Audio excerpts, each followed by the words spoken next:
ചേച്ചി കുറച്ച് വെള്ളം തരുമോ? ഇവിടെ വെള്ളം ഇല്ല. കുറച്ച് വെള്ളം മതി ചേച്ചി. ഇവിടെ വെള്ളം എടുത്തരാൻ ആളില്ല, നിങ്ങൾ പോ.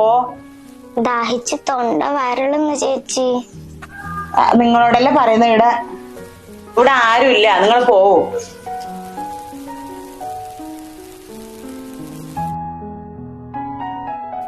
കുറച്ച് സമയത്തേക്ക് നിങ്ങൾക്ക് തന്നെ ഒരാളായിക്കൂടെ ചേച്ചി?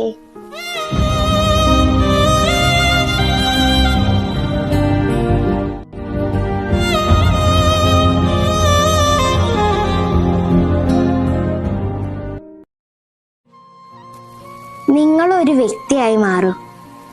നിങ്ങൾ നല്ല മനുഷ്യനായി മാറിയ ഇവിടെ ആർക്കും ഒരു കുറവും ഉണ്ടാവില്ല. ദൈവം ഈ ലോകത്തിന് വേണ്ടി എന്തെല്ലാം നല്ല കാര്യമാണ് ചെയ്തിട്ടുള്ളത്. ഭഗവാൻ നമുക്കെല്ലാം ഫ്രീ ആയിട്ടാണ് തന്നിട്ടുള്ളത്. കുടിക്കാൻ വെള്ളം ഫ്രീ, അന്നം ഫ്രീ, ശ്വസിക്കാൻ വായു ഫ്രീ, താമസിക്കാൻ ഒരു സ്ഥലം ഫ്രീ. അപ്പോ ഇതൊക്കെ ഡിവൈഡ് ചെയ്തിട്ടുള്ളത് ആരാണ്? നമ്മൾ തന്നെയാണ്, അല്ലേ?